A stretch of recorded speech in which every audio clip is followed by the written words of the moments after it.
Ok, salut à tous les frères et sœurs, c'est Kingston. Alors aujourd'hui je vais rien faire de spécial, je vais juste vous montrer une vidéo qui parle de Gog et Magog. Ce sont des termes non arabes. Mais retenez une chose, Gog et Magog sont des mauvaises créatures qui vont semer le désert sur terre, qui ne sont pas bien. Alors je vais vous laisser avec la vidéo, n'oubliez pas de commenter, de liker et de vous abonner. Salut!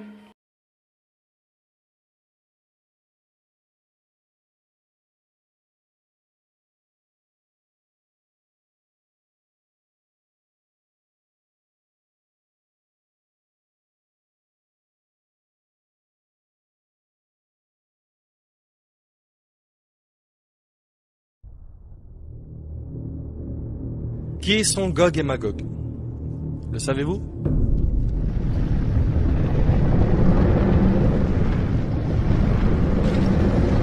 Accrochez-vous s'il vous plaît car le thème est très important. Voyons d'abord ce que signifie Ya'juj wa Ma'juj. Que veut dire Gog et Magog? Ce sont deux termes non arabes. C'est ce qu'il y a à retenir. D'accord? Ce sont deux termes non arabes. Pour ce qui est de Ya'juj wa Ma'juj, Ya'juj vient du terme Ajij, qui veut dire un feu lorsqu'il est attisé. D'accord? Et Ma'juj, Al-Ujaj, désigne ici une eau très salée. Une eau très salée. Ou Aj désignant la rapidité de l'ennemi. Ensuite, l'origine de leur création. C'est des humains, des monstres,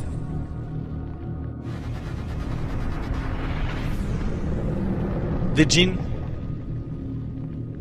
Ils sont de quelle nature? Nature humaine. Ils font partie des descendants de Adam et de Hawa, d'Adam et d'Ève, alayhi bassalam, qui prouve qu'ils font partie de la descendance de Adam, qu'ils sont donc des fils d'Adam. On a ce hadith. Abdullah ibn Amr radiyallahu anhuma rapporte que le prophète sallallahu alayhi wa sallam a dit: Ya'juj et Ma'juj sont de la descendance de Adam. Et lorsqu'ils seront envoyés aux gens, ils saccageront leur vie. Donc là déjà on a une petite description de ce peuple, c'est des destructeurs. Des destructeurs. C'est d'ailleurs pour ça qu'ils ont été placés derrière la muraille. On le verra après ça, Inch'Allah. Personne d'entre eux ne mourra, on parle ici de Gog et Magog, sans avoir laissé une descendance de 1000 hommes et plus. Donc ils auront beaucoup d'enfants. Voyons ensemble le détail de l'histoire de Gog et Magog et du roi Dhul Qarnayn. Petite précision, Dhul Qarnayn n'est pas Alexandre le Grand, comme le prétendent certains. Alexandre le Grand a vécu pas très loin de l'époque du prophète Isa alayhi salam.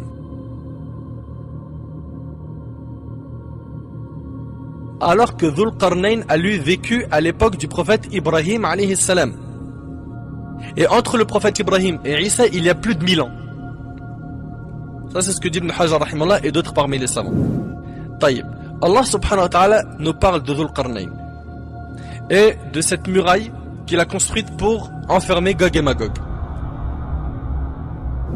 Donc, voyons un petit peu ce qu'Allah tabaraka wa ta'ala dit dans Surat Al-Kahf, Surat 18 à 99. On va voir les principaux versets qui concernent cette histoire.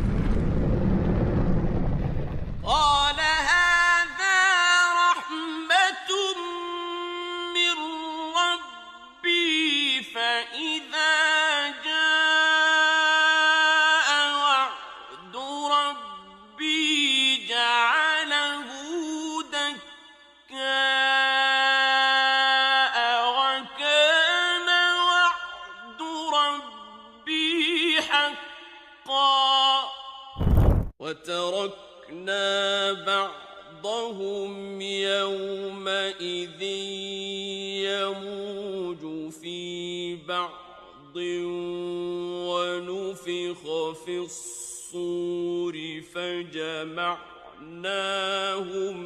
جمعا. Mais lorsque la promesse de mon Seigneur viendra, il le nivellera, c'est-à-dire que ce sera ramené au niveau du sol. Et la promesse de mon Seigneur est vérité. Nous les laisserons ce jour-là déferler comme des flots les uns sur les autres.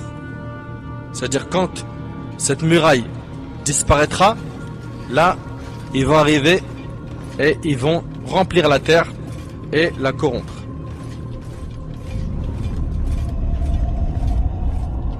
Ces versets indiquent qu'Allah subhanahu wa ta'ala envoya Dhul Qarnayn, le roi pieux, afin de construire l'immense muraille, empêchant Gog et Magog, le peuple causant le désordre sur terre, de faire du tort aux gens. Mais quand viendra le terme fixé et que l'heure approchera, cette barrière se brisera.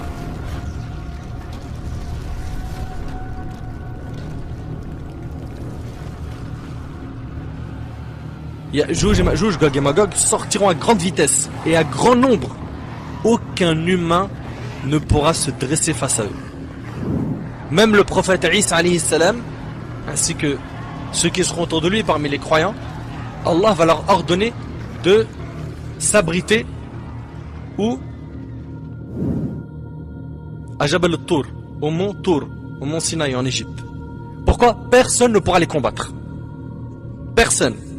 Retenez qu'ils existent, qu'ils sont des corrupteurs et qu'ils sont quelque part sur terre. Où? Allahu A'lam.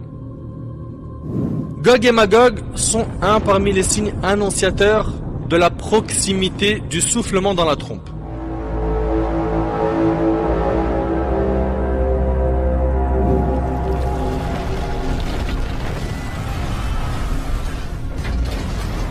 De la destruction du monde et de la venue de l'heure.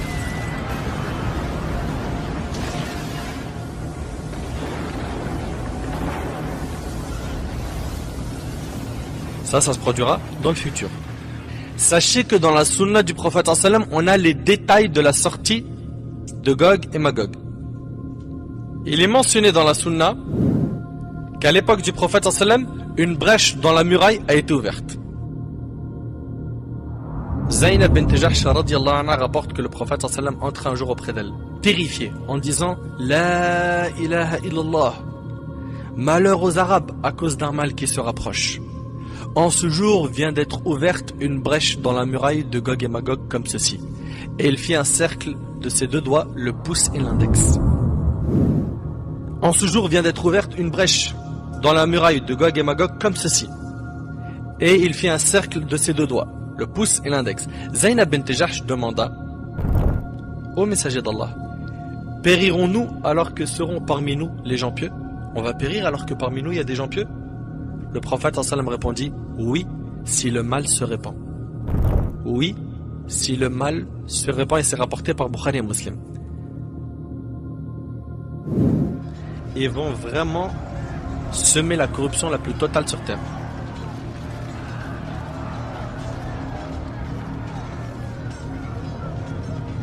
Quand Isa alayhi salam va redescendre sur terre,